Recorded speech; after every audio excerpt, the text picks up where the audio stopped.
Hi everybody. Right now we're going to talk about the vocabulary section of the SAT. And this is really my favorite section of the entire test because I really like words. I'm a word nerd.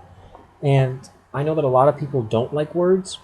So I guess I'm here to help you realize how nice words are. And if I don't do that, at least how to get better for the SAT. So right here at the very top, all these blue links, I have a bunch of links that I'll talk about later. But now let's talk about general strategy on how to really master, the acquisition of vocabulary. The most important point is the first one. You have to make words you study meaningful to you. If you're going to learn a new word and you don't know what it is, it doesn't mean anything to you. Like you haven't put it in your framework of how the world works. It's just like it's like going to a party and you're the new guy or you're the guy that got there late. You don't mean anything to anyone. You're just sort of out of place. So that's what you have to do with new words. Whenever you see a new word, whenever you hear a new word, you have to make it meaningful to you. How do you do that? Well, there's a lot of ways you can do that.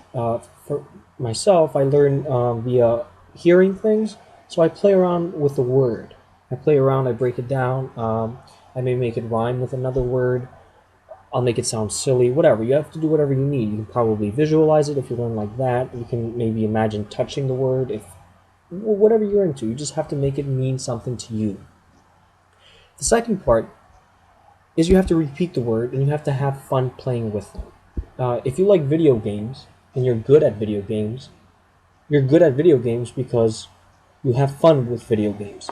So if you want to be good at vocabulary, find a way to make the vocabulary fun for you.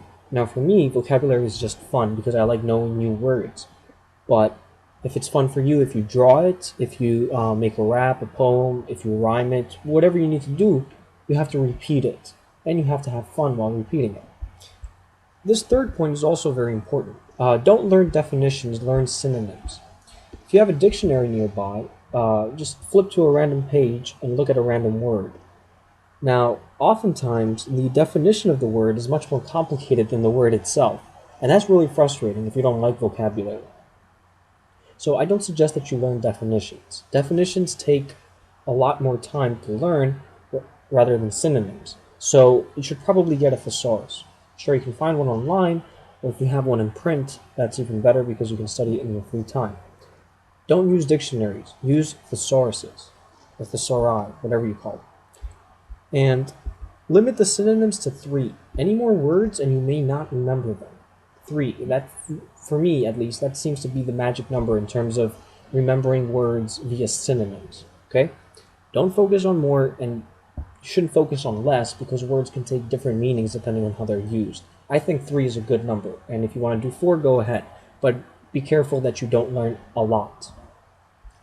I've come across this while I've been studying for the SAT myself, and while I've been taking the PSAT, while I took the 2 PSAT tests that I took a year or 2 years ago, and while taking the practice SAT tests that I'm taking currently, the best thing you can do is to focus on adjectives and then nouns, because from what I see, and I haven't done any mathematical study on this, adjectives and nouns seem to be the most widely tested words.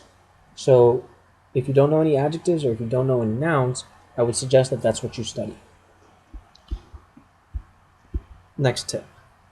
Write the words down instead of typing them. This is a personal preference of mine. I'm not going to require you to do it if you don't want to do it. It is kind of time consuming, but I find that actually writing things down with pencil and pen and paper helps a lot better than typing it. Because yeah, typing it is fun and it doesn't take a long time, and pen and paper can be a bit tedious, but I think that it sticks much, much better. So if you have a word that you want to memorize, you want to learn, or a list of words that you want to memorize or learn, write them down by hand. I think it'll stick much, much better. And finally, this is for the people out there, the people that are listening or watching the video right now, that want to get really, really good. I suggest that you guys study the etymology of the word. Now, the etymology of a word is basically the history of the word, where the word came from. Now, most English words come from Latin and German, A few come from Russian, but they come from languages other than English, obviously, right? So I would suggest that you study the history, the root of that word.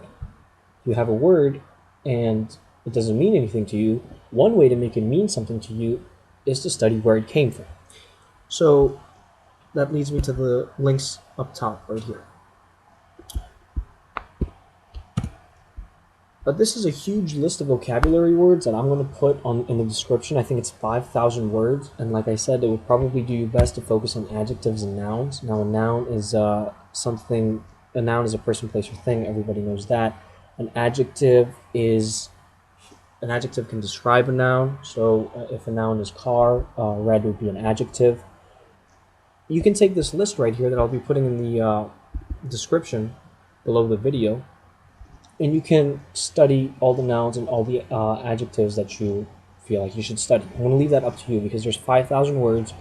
If you're going to learn all of them, that's fantastic. If you're going to learn the ones you want, that's also fantastic. The point is, I think you should rely on this list to learn the words you need to learn. Then right here we have a really helpful chart of roots, prefixes, and suffixes. Now, if you think about this, if you learn one new word, how many new words do you know? That's not a trick question or anything, but if I learn one new word, I only know one new word.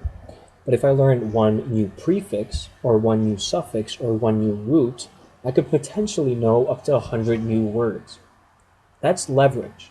Okay, look up what leverage is in case you don't understand it. It's learning one and actually understanding 10 or 5 or more than one. So that's what I suggest you do. Again, I'm going to put this link below in the description box. If you want to really accelerate the way you learn vocabulary, this is what I do, because like I said, this stuff is fun for me. For some reason, learning words is fun for me. So I'm going to put the link right here in the bottom description, and I really suggest that you learn prefixes and suffixes as well as words. But I would really recommend that you focus on this second link right here. And this third link was the final point that I talked about, which was learning the etymology of a word. Now, I find that to be really, really helpful because it gives you an idea of where the word came from. So if you know where the word came from, you can tie it in with the knowledge you already have. And most of the words on the SAT, they have really simple histories. So it's not like you would be making it more complicated if you studied the etymology of a word. I think you would actually be making it easier. So anyway, that's how I learn vocabulary, and perhaps I'm not the best person to ask for vocabulary advice because I like it, I have a lot of fun with it, and I'll just read a thesaurus or dictionary for fun. But this is how I do it if I want to learn new words. Again, these are all the tips.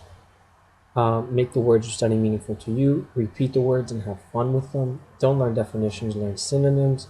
Limit the synonyms to 3 anymore and you may not remember them. Focus mostly on adjectives and nouns. Write the words down by hand instead of typing them, and finally study the etymology of a word. And these 3 links, I'll be sure to put them in the description.